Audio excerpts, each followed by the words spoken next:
ಶ್ರೀ ಗುರುಭ್ಯೋ ನಮಃ. ಕುಸುಮೂರ್ತಿಯ ಮೊಟ್ಟ ಮೊದಲಿಗೆ ಪ್ರಯಾಣ ಮಾಡುವಾಗ ಬರುವುದು ಕೃಷ್ಣ ಎನ್ನುವಂತಹ ಊರು.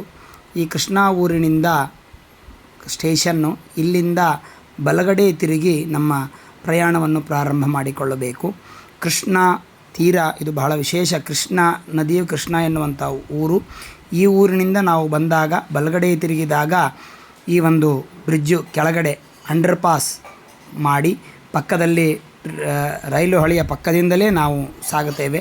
ಮುಂದೆ ಇಲ್ಲಿ ತಂಗಡಿ ಎನ್ನುವಂತಹ ಒಂದು ಊರು. ಆ ಊರಿನಿಂದ ಎಡಕ್ಕೆ ನಾವು ಹೊಳ್ಳಿ ಕುಸುಮೂರ್ತಿಗೆ ನಾವು ಹೋಗ್ತಕ್ಕಂತಹದ್ದಾಗಬೇಕು. ಅಲ್ಲಿಂದ ನಾವು ಹೊರಟಾಗ ನಾವು ಕುಸುಮೂರ್ತಿಗೆ ಬಂದು ತಲುಪತಕ್ಕಂತಹವರಾಗ್ತೇವೆ. ಈ ಕುಸುಮೂರ್ತಿಯಿಂದ ನಾವು ಊರಿನಿಂದ ಮುಂದೆ ಬಂದು ಅಲ್ಲಿ ಯಾವ ಊರನ್ನು ನಾವು ಕಾಣ್ತೇವೆ. ಈಗ ಕಾಣ್ತಾ ಇರುವಂತಹದ್ದು ಕುಸುಮೂರ್ತಿ ಎನ್ನುವಂತಹ ಗ್ರಾಮ. ಈ ಕುಸುಮೂರ್ತಿ ಊರಿನಿಂದ ಸ್ವಲ್ಪ ಒಳಗಡೆ ನಾವು ಹೋಗ್ತಕ್ಕಂತಹದ್ದಾಗಬೇಕು.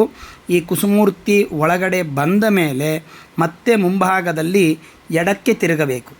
ಇಲ್ಲಿ ಎಡಕ್ಕೆ ತಿರುಗಿದಾಗ ಒಂದು ಎದುರಿಗೆ ದೇವಸ್ಥಾನ ಕಾಣಿಸುತ್ತದೆ. ಈ ದೇವಸ್ಥಾನವನ್ನು ನಾವು ಬಲಭಾಗದಲ್ಲಿ ಮಾಡಿಕೊಂಡು ನಾವು ಬಲಕ್ಕೆ ತಿರುಗಿ ಹೊರಟಾಗ ಸ್ವಲ್ಪ ಮುಂದುಗಡೆ ಹೋದರೆ ಇಲ್ಲಿ ಕುಸುಮೂರ್ತಿಯನ್ನು ಕಾಣುವಂತಹ ಒಂದು ಉದ್ದವಾದಂತಹ ಒಂದು ರಸ್ತೆ ಕಾಣಿಸ್ತದೆ. ಇದೇ ಕುಸುಮೂರ್ತಿಯ ಒಂದು ರಸ್ತೆ. ಇದು ನೇರವಾಗಿ ಮಠಕ್ಕೆ ನಮ್ಮನ್ನು ಕರೆದುಕೊಂಡು ಬರತಕ್ಕಂತಹದ್ದಾಗ್ತಾ ಇದೆ.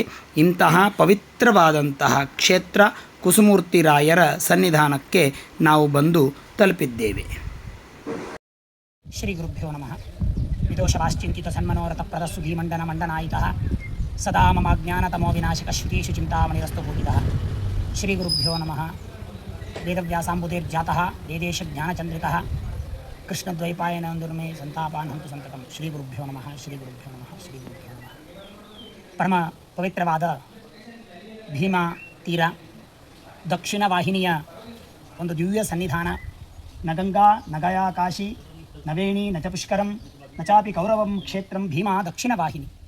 ಒಂದು ಕ್ಷೇತ್ರದ ಮಹಿಮೆ, ಒಂದು ನದಿ, ಒಂದು ಸ್ಥಾನ, ಅದರಿಂದ ವಿಶೇಷವಾಗಿ ಬರುವಂತಹದ್ದು.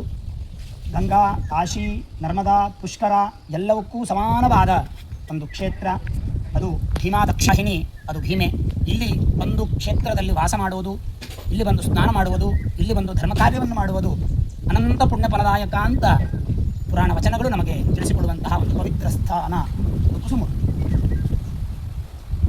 ಇದು ವ್ಯಾಸತೀರ್ಥರಿಂದ ಆಶ್ರಮವನ್ನು ಪಡೆದು ವಿದೇಶ ತೀರ್ಥರಿಂದ ಜ್ಞಾನ ಪಡೆದಂತಹ ಮಹಾನುಭಾವರು ಕುಸುಮೂರ್ತಿ. ಮಹಾನುಭಾವರು, ಮಹಾತಪಸ್ವಿಗಳು, ತಪೋಭೂಮಿ. ವೇದವ್ಯಾಸ ವರಾಹ ಮಂತ್ರಾದಿಗಳಿಂದ ತಪಸ್ಸನ್ನು ಮಾಡಿ ಮೂಲರಾಮದೇವರ ಪೂಜಾದಿಗಳನ್ನು ಮಾಡಿ ಪವಿತ್ರವಾದಂತಹ ಒಂದು ಸನ್ನಿಧಾನದಲ್ಲಿ ಬಂದು ನೆಲೆಸಿದ ಮಹಾನುಭಾವರು ಕೃಷ್ಣದ್ವೈಪಾಯನ ತೀರ್ಥರು. ಇಂತಹ ಕೃಷ್ಣದ್ವೈಪಾಯನ ತೀರ್ಥರ ಸನ್ನಿಧಾನದಲ್ಲಿ ಅಧಿಕಸ್ಯ ಅಧಿಕಂ ಫಲಂ, ಅಧಿಕ ಮಾಸದಲ್ಲಿ ಮಾಡುವ ಅನೇಕ ಜ್ಞಾನ ಕಾರ್ಯಗಳನ್ನು, ಜ್ಯೇಷ್ಠ ಮಾಸವಾದ್ದರಿಂದ ಜ್ಯೇಷ್ಠ ಮಾಸದ ಆರಾಧನೆಯ ಪುಣ್ಯ ಪರ್ವಕಾಲವನ್ನು ಗುರುಗಳ ಸನ್ನಿಧಾನದಲ್ಲಿ ಇದೇ ತಿಂಗಳು 29, 30, 31 ಅಧಿಕ ಜ್ಯೇಷ್ಠ ಮಾಸ, ತ್ರಯೋದಶಿ, ಚತುರ್ದಶಿ, ಪೌರ್ಣಿಮಾ, ಗುರುವಾರ, ಶುಕ್ರವಾರ, ಶನಿವಾರ, ಭಾನುವಾರ ಈ ಒಂದು ಕಾರ್ಯಕ್ರಮವನ್ನು ಶ್ರುತೀಶ ಸೇವಾ ಸಮಿತಿ ಚಾರಿಟೇಬಲ್ ಟ್ರಸ್ಟಿನ ವತಿಯಿಂದ ಆಯೋಜನೆ ಮಾಡಿಕೊಳ್ಳಲಾಗಿದೆ. ಅನೇಕ ಕಾರ್ಯಕ್ರಮಗಳು, ಜ್ಞಾನ ಕಾರ್ಯಕ್ರಮಗಳು, ಪಂಡಿತ ಅನಂತಾಚಾರ್ಯ ಅಕಮಂಚಿ ಕುಲಪತಿಗಳು, ವಿದೇಶ ತೀರ್ಥ ವಿದ್ಯಾಪೀಠ ಮನ್ನೂರು ಇವರಿಂದ ವಿಶೇಷವಾಗಿ ವೇದವ್ಯಾಸ ಗದ್ಯದ ಒಂದು ಪಾಠವನ್ನೂ ಕೂಡ ಇಲ್ಲಿ ಆಯೋಜನೆ ಮಾಡಿಕೊಳ್ಳಲಾಗಿದೆ. ಅದರಂತೆ ಪಂಡಿತ ಸರ್ವೇಶಾಚಾರ್ಯ ಅಕಮಂಚಿ ಉಪಕುಲಪತಿಗಳು, ಶ್ರೀ ವಿದೇಶ ತೀರ್ಥ ವಿದ್ಯಾಪೀಠ ಮನ್ನೂರು ಇವರಿಂದ ಪ್ರಾತಃ ಸಂಕಲ್ಪ ಗದ್ಯದ ಒಂದು ಪ್ರವಚನ ಪಾಠವನ್ನು ಕೂಡ ಆಯೋಜನೆ ಮಾಡಿಕೊಳ್ಳಲಾಗಿದೆ. ಅದೇ ರೀತಿಯಾಗಿ ರಾಯಚೂರಿನ ಸುತ್ತಮುತ್ತಲಿನ ಅನೇಕ ವಿದ್ವಾಂಸರುಗಳಿಂದ ಪ್ರವಚನಗಳು, ಪ್ರಸಿದ್ಧ ಗಾಯಕರಿಂದ ದಾಸವಾಣಿ ಕಾರ್ಯಕ್ರಮಗಳು, ಕುಂಕುಮಾರ್ಚನೆ ಮತ್ತು 33 ಕುಂಡಗಳಲ್ಲಿ ಅವಮಾನ ಹೋಮ, ಇನ್ನೂ ಅನೇಕ ಕಾರ್ಯಕ್ರಮಗಳು ಮತ್ತು ಪೌರ್ಣಿಮಾ ಯಾವ ಜ್ಯೇಷ್ಠ ಮಾಸದ ಪೌರ್ಣಿಮೆ ಅಧಿಕ ಮಾಸದ ಆರಾಧನೆಯ ದಿನದಂದು 31ನೇ ತಾರೀಕು 33 ಪದಾರ್ಥಗಳಿಂದ ಗುರುಗಳಿಗೆ ಅಭಿಷೇಕ ಕಾರ್ಯಕ್ರಮ ಮತ್ತು ರಥೋತ್ಸವ, ಎಲ್ಲ ಭಗವದ್ಭಕ್ತರಿಗೆ ಗುರುಗಳ ಮಹಾಪ್ರಸಾದ, ಈ ಎಲ್ಲ ಕಾರ್ಯಕ್ರಮಗಳನ್ನು ಆಯೋಜನೆ ಮಾಡಿಕೊಳ್ಳಲಾಗಿದೆ. ಭಗವದ್ಭಕ್ತರು ಎಲ್ಲರೂ ಕೂಡ ಈ ಒಂದು ಕಾರ್ಯಕ್ರಮಕ್ಕೆ ಆಗಮಿಸಿ ಹರಿವಾಯು ಗುರುಗಳ ಸನ್ನಿಹಿತರಾದ ಗುರುಗಳ ವಿಶೇಷವಾದ ಅನುಗ್ರಹಕ್ಕೆ ಪಾತ್ರರಾಗಬೇಕು ಎನ್ನುವಂತಹ ದೃಷ್ಟಿಯಿಂದ ಶ್ರುತೀಶ ಸೇವಾ ಸಮಿತಿ ಚಾರಿಟೇಬಲ್ ಟ್ರಸ್ಟ್ ಹಾಗೂ ವೀರೇಶ ತೀರ್ಥ ವಿದ್ಯಾಪೀಠದ ಸಮಸ್ತ ವಿದ್ಯಾರ್ಥಿ ವೃಂದ, ಕುಸುಮೂರ್ತಿ ರಾಯರ ಎಲ್ಲ ಶಿಷ್ಯ ವೃಂದದ ಒಂದು ವತಿಯಿಂದ ಪ್ರಾರ್ಥನೆ ಮಾಡ್ತಾ ಇದ್ದೇವೆ. ಎಲ್ಲ ಭಗವದ್ಭಕ್ತರು ಆಗಮಿಸಿ